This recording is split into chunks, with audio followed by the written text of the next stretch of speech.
It's important to know that, because if you don't realize that, it's a quick way to get your kids to be exasperated.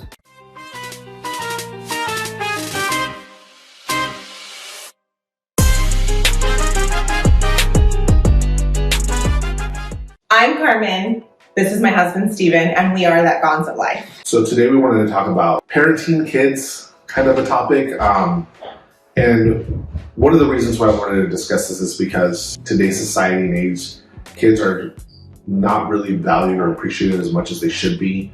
It's evident in so many of the things that we've put kids through in the last few years over this situation that's going on worldwide. I'm over here on this end, seeing as my job as a parent, my job as a father is to keep them safe. I'm not worried about myself. I'll put myself in harm's way and danger. I'm worried about the well-being of my kids. As a man who I know definitively that has been saved by Jesus, like, I'm good. They're the ones that I care about, that I worry about. We have 4 kids, as we've said before. They range from ages 3 to 14. And one of the things that fatherhood has taught me is the uniqueness in which God creates us all.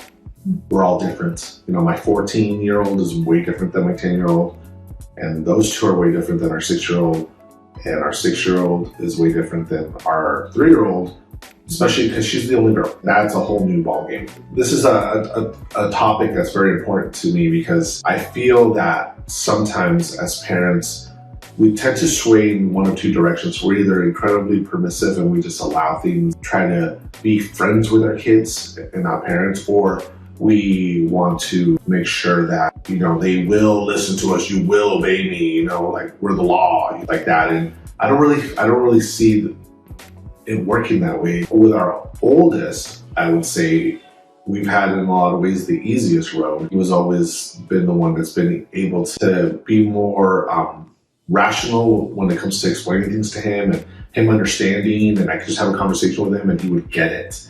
Whereas like my 6-year-old, and especially my 3-year-old being a female, much more emotional, much more 0 to 60 in like half a second in terms of their anger or their emotion or their frustration or anything like that. And then our 10-year-old is such a unique case because he's very emotional, but then at the same time, he's a very closed book.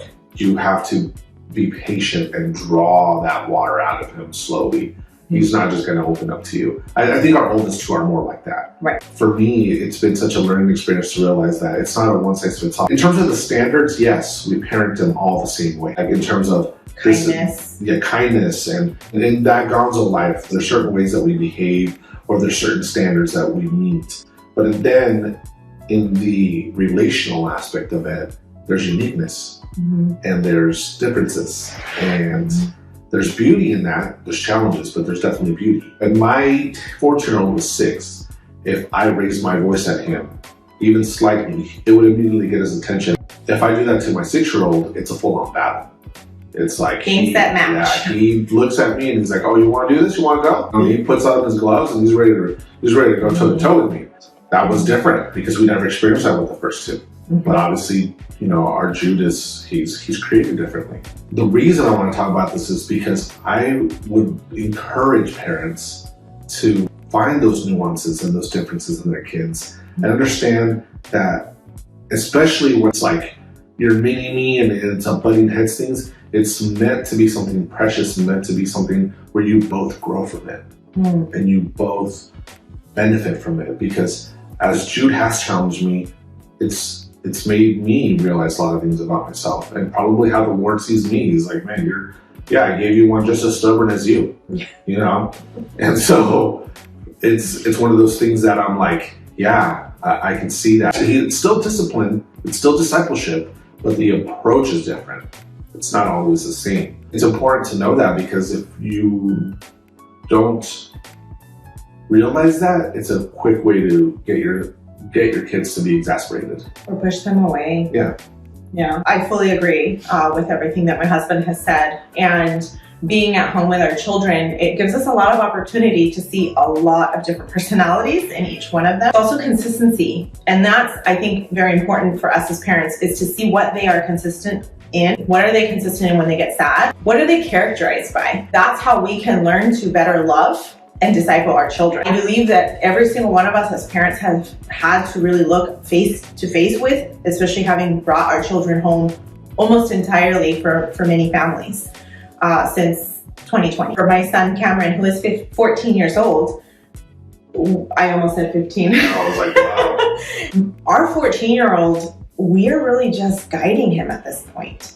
There's definitely follow through with discipline in certain areas, but we get to see the fruit. We didn't realize how quickly this moment would be here. It's really a hard topic for me to talk about because, you know, he's talking about when he graduates now and his plans. And yes, we are a part of it and he values our opinion. And I would give nothing more than to have that type of trust from every single one of my children at this age and thereafter. Right now, a question might be, Mom, do you think I should join the Air Force? I have to ask him, why does he think he should join the Air Force? Because at the end of the day, it doesn't matter what I think he should do with his life. He has to take that to God. He has to evaluate that, and he has to make an honest, confident decision and understand that God directs his steps.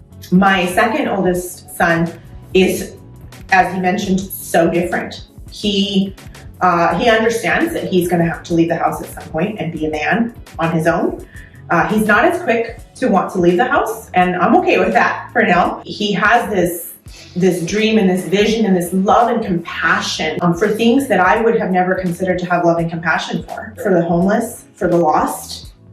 He has an understanding of the Bible in ways that I would have never considered. And he also loves animals, and he has a love for food and cooking. Again, if I had chose the other route of maybe, not dialing in on the things that he loves, I would have missed the very intimate conversations that I get to now have with my 9-year-old, who is in these phases of passing the next part of life and puberty and all the other fun stuff. And my 6-year-old, oh my goodness. He came in and just rocked. I'm just going to bottle up my 3 and my 6-year-old. They have just been the tornado that our family needed to just bring us to our knees. Our last 2 came after miscarriages. We've had 3 miscarriages.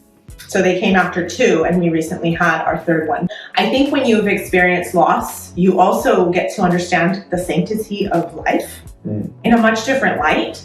And you understand that you are not exempt from the possibility of not physically being able to experience your life with that child on earth. Those children came after that, and it gave us a new light of parenting. God doesn't owe us parenting. He gifts us parenting. It's really charged me as a mom to, not all times, I definitely fail, but to see my children as a gift and to value them in such a way that I would want the world to value them. It has to start with me. It has to start with how I treat them, and it has to start with how I speak of them. My last 2 have brought me to a place where I'm so much closer to Jesus today than I was 6 years ago. And it is through trials and hardships and them showing me their creativity. They are so incredibly creative. We joke and say that our 6-year-old is our Cameron 2.0. Our Hadassah is our Caleb 2.0. The things that she loves and is enamored by are the same things that he is as well. Yeah. It's so neat to see them, recreated with their own personality and their own character. And I get to live life with them. So I just encourage you to reevaluate the things that maybe you don't love about parenting, about motherhood in my case, and about fatherhood, and try your best to see your children in the light of how God sees us as his children. And I would just like to, wrap it up or finish by saying a few things. 1, your kids pay attention to what you say. So whether it's a joke sometimes about, oh, my kids are this, or you see a lot of these funny reels or whatever about, oh, my boss, yelled at me today, and it's the husband texting back and he's like, you mean our daughter or whatever, Just be careful with those things because you have no idea what kind of damage it's doing to a kid's heart. And I would also like to encourage anybody with this. The home, for us Christians especially, is the place where discipleship happens. It shouldn't happen at youth group. It shouldn't happen at Sunday school. It should happen here at the home. The last, 5-6 years was all the rage about safe spaces and that kids need a safe space to be able to talk about things. That safe space should be the home. I want my kids to know that they're safe coming to talk to me or to my wife about anything. No topic is off the table. No topic. We strive for that. And I encourage you to see the gift of parenting as that, as the opportunity to invest into your children's heart, into their life, and into their future. I encourage you to understand that kids are precious, they're valuable, and like my wife said, they are a gift. Don't misuse the gift. Cherish them. Let them know they're loved. Obviously, discipline when you need to discipline. Consistency and follow through. That consistency, that communication is so key. So I encourage you, take your parenting seriously.